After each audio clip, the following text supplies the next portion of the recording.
श्रीकान्तो मातुलो यस्य जननी सर्वमङ्गला जनकशङ्करो देवः तं वन्दे कुञ्जराननं सदाशिवसमारम्भां शङ्कराचार्यमध्यमाम् अस्मदाचार्यपर्यन्तां वन्दे गुरुपरம்பராं துணையும் தொழும் தெய்வமும் பெற்ற தாயும் சுருதிகளின் பனையும் கொழுந்தும் பதிகொண்ட வேரும் பனிமலர் பூங்கணையும் கருப்புச் சிலையும் மென் பாஷாங்குஷமும் கையில் நனையும் திரிபுர சுந்தரியாவது அறிந்தனமே மஞ்சே சதாசிவமயே பரசிவமய லலித பௌஷ்ப பரியங்கே அதிச்சக்ர மத்தியமாஸ்தே ஸ்ரீ காமாட்சி நாம கிமபி மம பாக்யம் ஸ்ரீமாத்ரே நமः.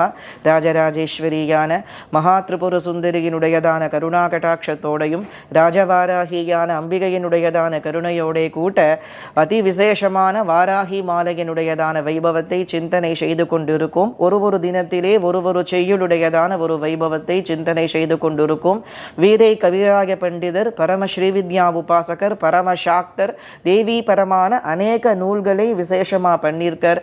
அந்த அநேக நூல்களிலே கேட்ட உடனே பலனை கொடுக்கக்கூடியது, பாராயணம் செய்த மாத்திரத்திலேயே கேட்ட வரங்களை எல்லாம் கொடுக்கக்கூடியது இந்த வாராகி மாலை. இதிலே விளங்கக்கூடியதான கருத்துக்கள் ரொம்ப அபூர்வமானது, ரொம்ப விசேஷமானது. அதிலே விளங்கக்கூடியதான ஒவ்வொரு செய்யுளுடையதான ஒரு மகத்துவத்தை சிந்தனை பண்ணின்றிருக்கும். அந்த வாராகி மாலையிலே முதல் செய்யுளிலே அந்த பகவதியினுடையதான ஸ்வரூபத்தை விசேஷமாக சிந்தனை பண்ணினோம். அவளுடைய தியானம் போலே இது குழை கோமடம் தாழ் புஷ்பராகம் அப்படின்னு அந்த பகவதியினுடையதான ஸ்வரூபத்தை அஷ்டபுஜங்களோட விளங்கக்கூடிய தண்டநாயிகாவான மகாவாராகியினுடையதான வைபவத்தை விசேஷமாக சொன்னா. இரண்டாவது செய்யுளிலே பகவதியினுடையதான யந்திரத்தை விசேஷமாக சொன்னா. இந்த யந்திரத்தை அதுல எப்படி சொல்லி இருக்காங்கிறத பார்க்கறதுக்கு முன்னாடி இந்த யந்திரம் அப்படின்னா என்ன, இப்போ ஸ்ரீசக்கரம்னு நாம சொல்றோம் இல்லையா, இந்த ஸ்ரீசக்கரம் போல ஒவ்வொரு தேவதைகளுக்கும் ஒவ்வொரு சக்கரமானது யந்திரமானது உண்டு. யந்திரம் அப்படின்னாலும் சக்கரம் அப்படின்னாலும் அது ஒரே விஷயத்தையே தான் சொல்லக்கூடியதாக இருக்கு. ரெண்டுமே ஒண்ணுதான். இந்த யந்திரம் அப்படிங்கிறது அது ஏதோ தனியான ஒரு பூஜை பண்ணக்கூடியதான ஒரு பொருள் அப்படிங்கிறது மாத்திரமில்லை, அந்த தேவியினுடையதான ஸ்வரூபமே தான் யந்திரம் அப்படிங்கிறது. அதாவது ஸ்ரீசக்கரம்னு நாம சொல்றோம் இல்லையா, இப்போ காஞ்சிபுரத்திலே ஸ்ரீசக்கரம் விளங்குறது, திருவானைக்காவல் அகிலாண்டேஸ்வரியினுடைய சன்னிதானத்திலே ஸ்ரீசக்கரமானது விளங்குறது, ஸ்ருங்கேரியிலே சாரதா பீடத்திலே ஸ்ரீசக்கரமானது விளங்குறது, திருவொற்றியூரிலே வடிவுடையம்மன் சந்நிதியிலே ஸ்ரீசக்கரமானது விளங்குறது. கணக்கிலேயே சொல்ல முடியாத ஆலயங்களிலே மகாத்மாக்கள் நமக்காக வேண்டி இந்த ஸ்ரீயந்திரத்தை எல்லா இடங்கள்லையுமே பிரதிஷ்டை செய்திருக்கா, ஸ்தாபனம் பண்ணியிருக்கா. இந்த ஸ்ரீசக்கரமானது என்ன அப்படின்னு கேட்டாக்க, சிருஷ்டியினுடைய ஆதியிலே பரமேஸ்வரியினுடைய ஸ்வரூபத்திலிருந்து ஜோதி புஞ்சமாக ஜோதி பிம்பமாக யந்திர வடிவாக வெளிப்பட்ட தேவியினுடைய இன்னொரு வடிவமே ஸ்ரீசக்கரம் அப்படிங்கிறது. அதாவது எப்படி அம்பாளுக்கு கண்ணு காது மூக்கு வாக்கு எனும்படியான அவயங்களோட கூட ஒரு உருவமானது விளங்குறதோ, ஒரு வடிவமானது விளங்குறதோ, அதே போல கோணங்களும் வட்டமும் புள்ளியும் விளங்கக்கூடியதான இந்த யந்திரமும் அம்பிகையினுடையதான ஒரு வடிவம் தான். அதனால இது ஏதோ ஒரு சாதாரணமான ஒரு யந்திரம், ஒரு ஒரு பொருள், அதுக்குள்ள நம்ம அம்பாளை ஆராதிக்கிறோம் அப்படிங்கிறதான ஒரு எண்ணம் இல்லாம இது பராசக்தியினுடையதான பூர்ணஸ்வரூபமே. எப்படி சிலா விக்கிரகமானது விளங்குறதோ அது போல இந்த யந்திரமானது பரமேஸ்வரியினுடையதான ஒரு வடிவமே அப்படிங்கிறதுல நமக்கு எந்த விதமான சந்தேகமும் வேண்டாம். இந்த ஸ்ரீசக்கரத்தினுடையதான உற்பத்தியை பற்றி சாஸ்திரங்கள் நமக்கு விசேஷமாக சொல்லி இருக்கு. அதாவது சிருஷ்டியின் ஆதியில என்ன ஆச்சுன்னா, பஞ்ச பிரம்மங்கள் சிருஷ்டி கருத்ரி பிரம்ம ரூபா கோப்திரி கோவிந்த ரூபிணி சம்ஹாரிணி ருத்ர ரூபா திரோதானகரி ஈஸ்வரி சதாசிவா அனுகிரகதா அப்படின்னு 5 ரூபத்திலே பராசக்தியானவள் வெளிப்பட்டாள். பிரம்மா விஷ்ணு ருத்ரன் ஈஸ்வரன் சதாசிவன் இவ 5 பேரும் பஞ்ச பிரம்மங்கள். இந்த பஞ்ச பிரம்மங்களுக்கு தாயாராக விளங்கக்கூடியவள் பராசக்தி. பஞ்ச பிரம்மங்களை ஈன்றவள் யாருன்னா பராசக்தி. அப்போ திரிமூர்த்திகள் 3 பேருக்கும் என்ன ஆறுது அப்படின்னு கேட்டாக்க, பகவதியை தரிசனம் பண்ணணும் அப்படிங்கிறதான ஒரு எண்ணமானது ஏற்படுறது. யாரா இருந்தாலுமே அந்த ஆச்சார அனுஷ்டானங்களோட அந்த பகவதியை ஆராதனை பண்ணினாதான், திரிமூர்த்திகளா இருந்தாலும் தபசு பண்ணினாதான் தேவியின் தரிசனம் கிடைக்கும். இல்லைனாக்க நம்ம தேவியினுடைய தரிசனம்ங்கிறது அவ்வளவு சுலபம் கிடையாது. எல்லா தேவதைகளையும் தரிசனம் பண்ணிடலாம். ஆனா அம்பாளுடைய தரிசனம் அப்படிங்கிறது நமக்கு பார்த்தோன்னு சொன்னாக்க, அது அநேக விதமான நம்ம பூஜைகளையும் அந்த ஜபங்களையும் பண்ணி அந்த ஆத்ம சாட்சா்காரத்தை அடைஞ்சாதான் பிரத்யக்ஷ தரிசனமானது கிடைக்கும். மற்றபடி நம் பக்திக்கு வசப்பட்டு அம்பிகை ஒரு சின்ன பெண் வடிவத்திலேயோ வயசான ஒரு ஒரு சுவாசினி வடிவத்திலேயோ நமக்கு தரிசனம் கொடுத்துட்டு தான் இருக்கா, அந்த அனுகிரகத்தை செய்கிறா. ஆனாலும் கூட அம்பாளை பிரத்யக்ஷமாவே தரிசனம் பண்ணணும்னு சொன்னாக்க அது மும்மூர்த்திகளாக இருந்தாலும் அவர்கள் தபசு பண்ணினாதான் முடியும். அநேக வருஷ காலம் அவர்கள் தபசு பண்ணி பரமேஸ்வரியினுடைய தரிசனத்தை பெற்றார்கள். இது திரிபுரா ரகசியம் அப்படிங்கிற ஒரு கிரந்தத்திலே விளங்கக்கூடியதான விஷயம். தேவியினுடைய தரிசனத்தை பெற்றார்கள். அப்போ ஆவிர்பவிச்சு வந்த அம்பாள் என்ன பண்ணினான்னு கேட்டாக்க, நீங்க 3 பேரும் என்னை தோன்று வரும்படியா சொன்னேளே, நான் தோன்றி வந்துட்டேன், உங்களுக்காக வேண்டி நான் தோன்றி வந்துட்டேன். தோன்றி வந்த எனக்கு ஒரு ஆசனத்தை உண்டு பண்ணுங்கோ அப்படின்னாலாம். ஆசனத்தை உண்டு பண்ணுங்கோன்னு சொன்ன உடனே பிரம்மா என்ன பண்ணினார்னா, தன்னுடைய ஒட்டுமொத்த சக்தியையும் திரட்டி ஒரு ரத்னமயமான சிம்ஹாசனத்தை உண்டு பண்றார். அந்த சிம்ஹாசனமானது அம்பாளுடைய காலு சுண்டு விரல் பட்ட மாத்திரத்துல பொடி பொடியா போயிடுறது. அப்போ பிரம்மாவுக்கு என்ன செய்யறதுன்னு தெரியல.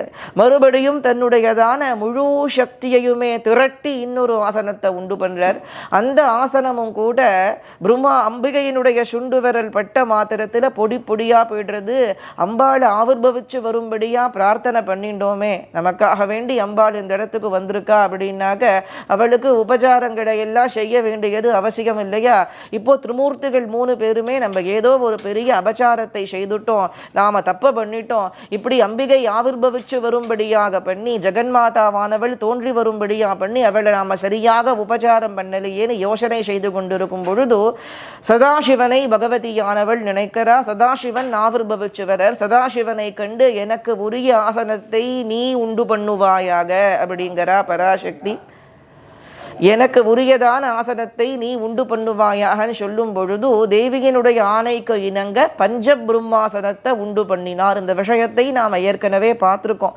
பஞ்சபிரம்மாசனத்தை உண்டு பண்ணினர், அதாவது கோட்டிக்கணக்கான பிரம்மாண்டங்களில் விளங்கக்கூடிய கோட்டிக்கணக்கான பிரம்மாக்களை அம்பிகை அமரக்கூடியதான ஆசனத்தினுடையதான ஒரு பாதமாக, கோட்டி பிரம்மாக்கள சமஷ்டியாக ஒரு பாதமாக, கோட்டி விஷ்ணுக்களுடைய சமஷ்டியாக 2வது பாதமாக, கோட்டி ருத்ரமூர்த்திகளுடைய சமஷ்டியாக 3வது பாதமாக, கோட்டி ஈஸ்வரமூர்த்திகளுடைய சமஷ்டியாக 4வது பாதமாக, கோட்டி சதாசிவமூர்த்திகளுடைய சமஷ்டியாக மஞ்ச பலகையாக, அதற்கு மேலே சதாசிவன் ஸ்தாபிச்சு, அம்மா இந்த ஆசனத்தை நீங்க ஏற்றுக்கொள்ளுங்கோ, உங்களுடைய சக்தியை தாங்குவதற்கு இந்த பிரம்மாண்டத்திற்கு சிருஷ்டிக்க உட்பட்ட எந்த வஸ்துவினாலும் முடியாது. இருந்த பொழுதிலும் கூட உங்களுடைய பாதார விந்தத்தை சரணாகதி பண்ணி உங்கள் ஆக்ஞைக்கு இணங்க இந்த ஆசனத்தை உண்டு பண்ணியிருக்கேன். இந்த ஆசனத்தை நீங்க ஸ்வீகாரம் பண்ணிக்கோங்கோ தாயே அப்படின்னு பிரார்த்தனை செய்து கொள்ள பகவதியானவள் மனம் மகிழ்ந்து பஞ்ச பிரம்மாசனத்தை ஏற்றுக்கொண்டாள். இந்த ஆசனம் அம்பிகைக்கு தவிர வேற எந்த தேவதைக்கும் கிடையாது. அம்பாளுக்கு மாத்திரம்தான் இந்த பஞ்ச பிரம்மாசனம்.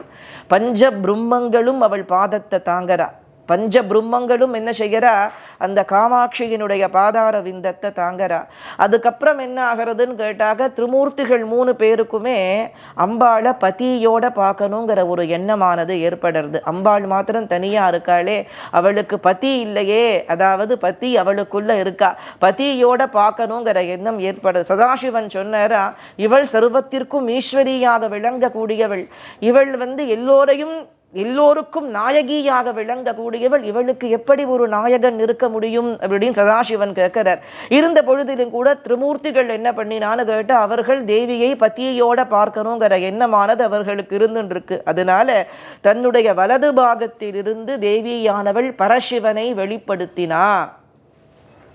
தன் வலது பாகத்திலிருந்து பராசக்தியானவள் பரசிவனை வெளிப்படுத்தி தேவி எப்படி இருக்காளோ, காஞ்சிபுரத்தில் அம்பாள் எப்படி இருக்கா, பாஷாங்குஷம் கரும்புவில் புஷ்பபானத்தோடு இருக்கா இல்லையா, அதே போல தேவியினுடைய புருஷ விக்கிரகமாக அந்த சுவாமி பரமேஸ்வரன் செக்கச்செவேதென்று சிவந்து விளங்கக்கூடிய ஸ்வரூபத்தை கொண்டவராக, கங்காதரராக, சதுர்புஜங்களிலே அங்குஷத்தையும் பாசத்தையும் கரும்பு வில்லையும் மலர்கணைகளை தாங்கினவராக, பரசிவனாக மகாகாமேஸ்வரனாக ஆவிர்பவிச்சு வர அந்த காமேஸ்வரன் மடியில் அமர்ந்தவளாக காமேஸ்வரியாக பகவதியானவள் மும்மூர்த்திகளுக்கு தரிசனம் கொடுத்தா. அதன் பிறகு உலகத்தை உண்டாக்குறதுக்காக வேண்டி தன்னுடைய தன்னுடைய திருமேனியில் இருந்து ஸ்ரீ சக்கரத்தை உண்டு பண்ணினா. இந்த சரித்திரத்தை நாம ஏன் பார்க்கிறோம் சொன்னாக்க, பகவதியான வாராகியினுடையதான யந்திரத்தை இங்க சொல்லியிருக்கா இல்லையா, அந்த யந்திரத்தினுடைய மகத்வத்தை நாம சிந்திக்கிறதுக்காக வேண்டித்தான் இந்த விஷயத்தை நாம இவ்விடத்திலே சிந்தனை செய்கிறோம். அப்போ என்ன ஆகிறதுன்னு கேட்டா, தன் திருமேனியில் இருந்து தன்னுடைய பிரதிபிம்பமாக, அதாவது தேவியினுடையதான ஒரு ஜெராக்ஸ் அப்படின்னு நாம சொல்லலாம். இந்த ஸ்ரீ சக்கரத்தை அம்பாளுக்கும் அதற்கும் பேதமே கிடையாது. அம்பிகையினுடையதான யந்திர வடிவம் தான், தேவியினுடையதான ஒரு உடல் தான். அதனாலதான் நம்ம ஸ்ரீ சக்கரத்தை வச்சு பூஜிக்கும் பொழுது அதை அம்பாளாகவே கருதி வழிபடணுமே தவிர, அதை ஒரு யந்திரம், வெறுமன ஒரு தகடு இல்லை ஒரு உலோகம் அப்படிங்கிறதான ஒரு எண்ணத்தோட நாம் அதை அணுகக்கூடாது. அது அம்பிகை இன்னொரு வடிவமே அப்படிங்கிறதான ஒரு பாவனை நமக்கு இருக்கணும். அப்போ என்ன ஆகிறது அப்படின்னு கேட்டாக்க, அந்த ஸ்ரீ சக்கரத்தை 9 கோணங்களோட 9 ஆவரணங்களோட விளங்கக்கூடிய ஜோதியின் வடிவான ஒளி நின்ற கோணங்கள் 9ம் மேவி உரைபவளேன்னு திருக்கடையூரிலே விளங்கக்கூடிய அபிராமி அம்பிகையின் வைபவத்தை பட்டர் சொல்றார். அந்த 9 கோணங்களுக்கு மத்தியத்திலே தேவி விளங்கக்கூடியதான ஒரு யந்திரத்தை தன் திருமேனியிலிருந்து உற்பத்தி செய்து அந்த 9 கோணங்களையும் விளங்கக்கூடிய 9 சக்திகளை, அதாவது ஒவ்வொரு ஆவரணத்திற்கும் ஒவ்வொரு அம்பாள் உண்டு. திரைலோக்கிய மோகன சக்கரம், சர்வாஷா பரிபூரக சக்கரம், சர்வ சம்க்ஷோபனம், சர்வ சௌபாகியதாயகம், சர்வார்த்த சாதகம், சர்வரக்ஷாகரம், சர்வரோகஹரம், சர்வ சித்தி பிரதாயகம், சர்வானந்தமயம்னு 9 சக்கரங்கள் அந்த ஸ்ரீ சக்கரத்திற்கு. திரிபுரா, திரிபுரேஷி, திரிபுர சுந்தரி, திரிபுரவாசினி, திரிபுரா ஸ்ரீஹி, திரிபுரமாலினி, திரிபுரா சித்தா, திரிபுராம்பா, மகா திரிபுர சுந்தரின்னு அந்த 9 சக்கரங்களுக்கும் நவ யோகினிகள் அப்படின்னு. அந்த 9 யோகினிகளும் அநேக சக்திகளை உற்பத்தி பண்ணி 64,000 கோடி யோகினிகள் அந்த ஸ்ரீயந்திரத்திலே வசிச்சு கொண்டு தனக்கு ஆதாரமாக விளங்கக்கூடிய, தங்களுக்கு ஆதாரமாக விளங்கக்கூடிய லலிதா பரமேஸ்வரியான அம்பிகையை தியானம் செய்து கொண்டிருக்காங்கிறது. மகா சதுஷ்டி கோட்டி யோகினி கணசேவிதா அப்படிங்கிறது சாஸ்திரம். இதைத்தான் இந்த ஸ்ரீ சக்கரத்தை தான் பரமேஸ்வரியினுடைய ஸ்வரூபம், அம்பிகையினுடைய ஸ்வரூபம் அப்படின்னு சொல்றா. இது போல அம்பிகையினுடையதான சேனாபதியாக விளங்கக்கூடியதான வாராகிக்கு தண்டநாயிகா யந்திரம், மகாவாராகி யந்திரம் அப்படின்னு ஒரு யந்திரமானது உண்டு. அதே போல ராஜசியாமளிக்கு ஷியாமளா யந்திரம் அப்படிங்கிற ஒரு யந்திரம் உண்டு. எந்த தேவதையை நாம் ஆராதனை பண்ணினாலும் அந்த தேவதைக்குன்னு தனி ஒரு யந்திரமானது உண்டு. அது போல விளங்கக்கூடிய பரமேஸ்வரியினுடைய பிரதிபிம்பம் போல எப்படி இந்த ஸ்ரீசக்கரமானது விளங்குறதோ, அது போல வாராகியினுடையதான பிரதிபிம்பம் போல வாராகி யந்திரமானது விளங்குறது. வாராகிக்கு அநேக யந்திரங்கள் உண்டு. பிரதானியமா ஒரு யந்திரம்னு நாம சொன்னாலும் கூட மகாவாராகியினுடைய யந்திரத்தை தந்திரராஜ தந்திரம் விசேஷமா சொல்றது. அந்த யந்திரத்திலே என்னென்ன தேவதைகள் இருக்காங்கிறதையெல்லாம் 5 ஆவரணங்களோட கூட்ட விளங்கக்கூடியதான மகா யந்திரம் வாராகியின் யந்திரம், பஞ்சாவரண யந்திரம் அப்படின்னு சொல்லுவா. மத்திய பிந்துவிலே பகவதியானவள் அஷ்டபுஜத்தோட விளங்கக்கூடிய மகாவாராகியாட மகாவாராகியாக பிரகாசிக்கிறா. தன்னை போல விளங்கக்கூடிய சக்திகள் சூழ பைரவ கூட்டங்களோட கூட்ட அந்த மகா யந்திரத்திலே வாராகி யந்திரத்திலே நமக்கு ஜெகன்மாதா பிரகாசிக்கக்கூடிய வைபவத்தை லலிதா உபாக்யானமானது சொல்லுறது. அது போல விளங்கக்கூடியதான ஒரு யந்திரத்தை நமக்கு வீரை கவிராய பண்டிதர் இந்த வாராகி மாலையிலே சொல்றார். அதாவது மகாவாராகியினுடையதான யந்திரங்கள்ல இது ஒரு யந்திரம். அவளுக்கு அநேக யந்திரங்கள் உண்டு. அந்த உபாசனா மார்க்கங்கள் எல்லாம் ரகசியமா தந்திர சாஸ்திரத்திலே விளங்குறது. என்னென்ன தேவதைய எந்தெந்த ஆவரணங்கள்ல என்னென்ன தேவதைகள் இருக்கா, அவர்களை ஆராதிக்க கூடியதான ஒரு வழிமுறையானது எப்படிங்கிற விஷயங்கள் எல்லாம் நமக்கு தந்திர சாஸ்திரங்கள்ல விளங்குறது. அதிலே வாராகி யந்திரத்தை 2வது செய்யுள்ள நமக்கு சொல்லியிருக்கா. வாராகியின் யந்திரத்தை எப்படி வரைய வேண்டும் அப்படிங்கிறத. அதாவது இதை வரைய வேண்டும்னா நம்ம எல்லாம் வரையணுங்கிறது கிடையாது, நம்ம வரையவும் கூடாது. நம்ம பக்தியினால் அம்பிகையை உபாசனை பண்ணினா போரும். அதாவது மந்திர சாஸ்திரங்கள்ல சிறந்து விளங்க விளங்கக்கூடியவர்கள், அவர்கள் யந்திரத்தை வரைஞ்சு அவர்கள் தெய்வீக வழிபடக்கூடியவர்கள். அவர்களுக்காக வேண்டி செப்பு தகட்டிலோ தாமிர தகட்டிலோ அல்ல தங்கத்திலோ வெள்ளியிலோ இந்த யந்திரங்களை வரையக்கூடிய முறைகளை நமக்கு கொடுத்திருக்கா. அதற்காக வேண்டித்தான் இவ்விடத்திலே நமக்கு இந்த யந்திரத்தை கொடுத்திருக்காளே தவிர நாம வெறும் இந்த ஸ்லோகத்தை பாராயணம் பண்ணினா போரும். கிரகத்திலே யாரும் ஒரு பேப்பர்லையோ இல்லை எதிலையோ இந்த யந்திரங்களை எல்லாம் வரைய வேண்டாம் அப்படின்னு கேட்டுக்கிறோம் முன்னாடியே. தோராத வட்டம், முக்கோணம், ஷட்கோணம், துலங்கு வட்டத்து ஈர் 6 இதழிட்டு ரீங்காரம் உள்ளிட்டு அதன் நடுவே ஆராதனை செய்து அர்ச்சித்து பூஜித்து அடிபணிந்தாள் வாராதிராள் அல்லவே வாலை ஞானவாராகியுமே அப்படின்னு பாலா திரிபுர சுந்தரியாகவே இந்த இடத்திலே மகாவாராகிய சொல்லியிருக்கா. திரிபுரைக்கும் வாராகிக்கும் வித்தியாசமானது கிடையாது. 2 பேரும் ஒரே மூர்த்தம் தான். ஏற்கனவே பார்த்தபடி வாராகானந்தநாதருக்கு அனுகிரகம் செய்யறதுக்காக வேண்டித்தான் லலிதா பரமேஸ்வரியானவள் மகாவாராகியின் வடிவத்தை தாங்கிக் கொண்டாள் இல்லையா? அதுபோல பாலா திரிபுர சுந்தரிக்கும் வாராகிக்கும் பேதமில்லை. பாலையேதான் வாராகி, வாராகியேதான் பாலை. அந்த பாலையா சொல்றதுனால தான் ஞான வாராகி அப்படின்னு இவ்விடத்திலே சொல்லி இருக்கார். ஏன் ஞான வாராகிங்கிறார்னா, பாலையினுடைய விக்கிரகத்தை நீங்க பார்த்தேன் அப்படின்னாலே சம்பூர்ண ஞானஸ்வரூபம் தான். 2 கையிலையும் அக்ஷமாலையும் புஸ்தகமும் தான் அம்பாளுக்கு இருக்கு. பாலையினுடைய ரூபத்திலே மேல் 2 கரங்களிலே ஜபமாலை ஒரு கையில தாங்கின்னு இருக்கா, இன்னொரு கையில புஸ்தகத்தை ஏந்தி கொண்டவளாக இருக்கா. அருணகிரண ஜாலேஹி அஞ்சிதா சாவகாஷா வித்ருத ஜபபடிகா புஸ்தகா அபீதிஹஸ்தா. மேல் 2 கரங்கள்ல ஜபமாலையும் புஸ்தகமும், கீழ் 2 கரங்கள்ல வராபயத்தை ஏந்தினவளாத்தான் இருக்கா இல்லையா? ஞான பிரதான்யமான மூர்த்தியாக பக்தர்களுக்கு, தன்னை உபாசிக்க கூடியவர்களுக்கு ஞானத்தை கொடுக்கக்கூடிய மூர்த்தியானவள் இந்த பாலாம்பிகை. சித்தர்கள் எல்லோருமே வாலையத்தான் வழிபட்டு இருக்கா. வாலை சித்தர்னே சித்தர் பேர் உண்டு. ஏன்னா அவர் பிரதான்யமாக வாலையத்தான் பாலா திரிபுர சுந்தரியத்தான் உபாசனை பண்ணியிருக்கார்.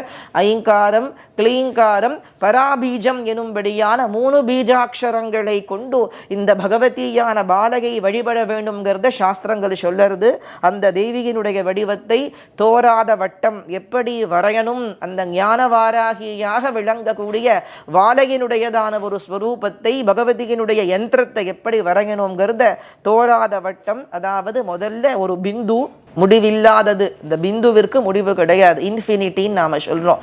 அந்த இன்ஃபினிட்டி தான் பிந்து. தோராத வட்டம், முக்கோணம், கீழ் நோக்கின முக்கோணம். முக்கோணம்னு சொன்னாலே கீழ் நோக்கின முக்கோணம் தான். முதல்ல ஒரு பிந்து, அதன் பிறகு ஒரு முக்கோணம், அந்த முக்கோணத்துக்கு அப்புறமாக ஒரு ஷட்கோணம், அந்த முக்கோணம் மத்தியத்திலே விளங்க அதிலே ஒரு அறுகோணத்தை வரைந்து அதன் பிறகு அதை சுற்றி ஒரு வட்டத்தை வரைந்து துலங்கு வட்டத்து 6 இதழ் இட்டு அந்த வட்டத்தை சுற்றி 8 இதழ் கமலத்தை வரைய வேண்டும் அப்படின்னு யந்திரத்தை சொல்லியிருக்கா. முதல்ல பிந்து, அதுக்கப்புறம் முக்கோணம், அதுக்கப்புறம் ஷட்கோணம், ஷட்கோணத்திற்கு அப்புறமாக மறுபடி அதை சுற்றிலும் ஒரு வட்டம், அந்த வட்டத்திற்கு அப்புறமாக 8 இதழ் கமலத்தை வரைந்து அதற்கு மத்தியத்திலே விளங்கக்கூடியவளாக மத்திய பிந்துவிலே ஹ்ரீங்காரத்தை தியானம் பண்ணிக்கணும். அந்த ஹ்ரீங்காரத்திற்கு மேல மந்திரமே கிடையாது.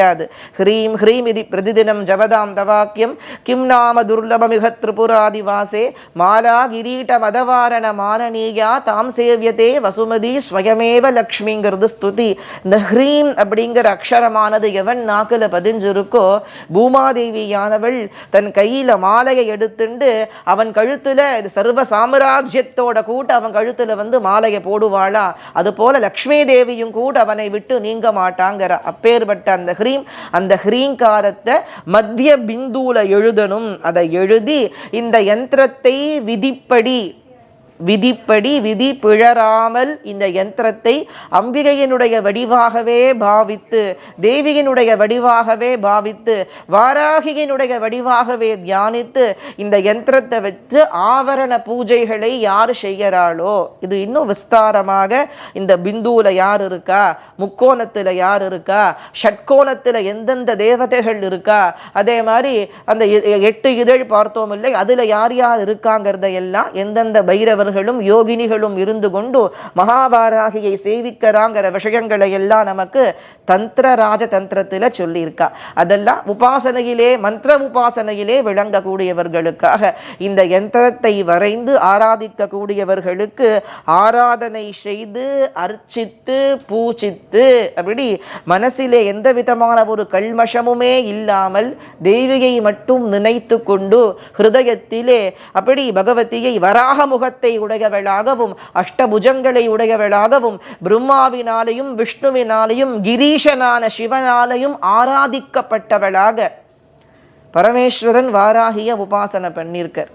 இது வாராகி அனுகிரகாஷ்டகத்திலே விசேஷமா வர்றது. ஈஸ்வர உவாச்ச, ஈஸ்வரன் சொல்றார், இந்த ஜகத்தை சூத்ர கயிறு மாதிரி தாங்கி கொண்டு இயக்கக்கூடியவள் எவளோ அந்த வாராகியை நான் நமஸ்கரிக்கிறேங்கிறார். இந்த விஷயமானது நமக்கு இந்த வாராகி அனுகிரகாஷ்டகம் அப்படிங்கிற அஷ்டகத்திலே சிவனால உபாசிக்கப்பட்டவளாக வாராகியின் ஸ்வரூபத்தை சொல்லியிருக்கா. அப்படி ஆதிகாரணியான பரபிரம்மே தான் வாராகி. அவளுக்கு மேல வேற ஒண்ணுமே கிடையாது.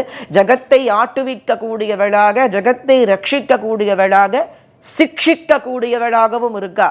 அனுகிரகம் பண்றாம நிகிரகமும் பண்றவள் அவள் தான், அனுகிரகமும் பண்றவள் அவள் தான், மோட்சத்தை கொடுக்கிறவளும் அவள் தான் அப்படின்னு பரமேஸ்வரியினுடைய வடிவத்தை, அந்த பவானியினுடைய வடிவத்தை, வாராகி வைபவத்தை சொல்லியிருக்கா.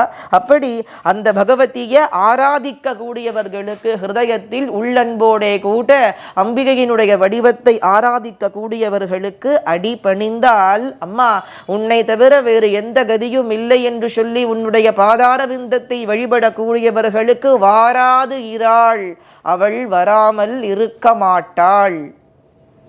நம்ம ஸ்ரத்தையோட எந்த விதமான ஸ்லோகமுமே தெரியணுங்கிற அவசியம் கிடையாது. இந்த யந்திர உபாசனையை இந்த இடத்துல சொல்லி இருக்காளே தவிர நமக்கு ஸ்துதிகள் எல்லாம் தெரியணும், ஸ்லோகங்கள் எல்லாம் தெரியணும், மந்திர ஜபம் தெரியணும், உபாசனை தெரியணுங்கிறது எல்லாம் கிடையாது. சுத்தமான பக்தியும் அன்பும் இருந்தாலே அம்பிகை நம்மை தேடி வருவாள். அதுல எந்த விதமான சந்தேகமும் இல்லை. வாராதிராள், அவள் வராமல் இருக்க மாட்டாள். அல்லவே இல்லையா? கவிராய பண்டிதர் கேட்கிறார், வாராதிராள் அல்லவே, அவள் வராம இருப்பாளா? நம்ம கேட்போம் இல்லையா? அந்த மாதிரி அவள் வராமல் இருப்பாளா? வாராதிராள் அல்லவே, வாலை ஞான வாராகியுமே அப்படின்னு பரமேஸ்வரியினுடையதான ஸ்வரூபத்தை நமக்கு விசேஷமா சொல்லியிருக்கா. ஞான வாராகியினுடையதான ஒரு ஸ்வரூபமானது வாலை ஞான வாராகியுமே, வாலா திரிபுர சுந்தரியாக வாலையினுடைய வடிவத்திலே விளங்கக்கூடியதான ஞான வாராகி வராமல் இருக்க மாட்டாள். அதுபோல நாமும் கூட அந்த அம்பிகையினுடைய சரணார விந்தத்தையே சரணாகதி பண்ணுவோம். அவளுக்கு மேல வேற வஸ்துவானது கிடையாது. 12 நாமங்களை சொல்லி அவளை வழிபடுவோம். இயன்றவர்கள் இந்த வாராகி மாலையை பாராயணம் பண்ணலாம். இயலாதவர்கள் அந்த 12 நாமங்களை சொல்லி அன்னை வாராகியை வழிபடலாம். அப்படி இந்த வாராகி மாலையை சொல்லியோ 12 நாமங்களை சொல்லி அந்த வாராகி அம்பிகையை வழிபடக்கூடியவர்களுக்கு சகல விதமான சௌபாகியங்களையும் க்ஷேமத்தையும் இன்னொரு பிறவி இல்லாத முக்தியையும் கூட அந்த அம்பிகை அனுகிரகம் பண்றா அப்படிங்கிற விஷயத்தை நமக்கு விசேஷமாக சொல்லி இருக்கா. அந்த வாராகியினுடைய ஸ்ரீபாதார விந்தத்தை நாமும் சரணாகதி பண்ணுவோம். நம் எல்லோருக்கும் சகலவிதமான சௌபாகியங்களையும் அந்த அம்பிகை அனுகிரகத்தை செய்யணும் அப்படின்னு பிரார்த்தனை செய்துகிறோம். சர்வ மங்கள மாங்கல்யே சிவே சர்வார்த்த சாதிகே சரண்யே த்ரயம்பகே கௌரி நாராயணி நமோஸ்துதே. ஸ்ரீமாத்ரே நமஹ. காமாட்சி சரணம். காமாட்சி காமாட்சி.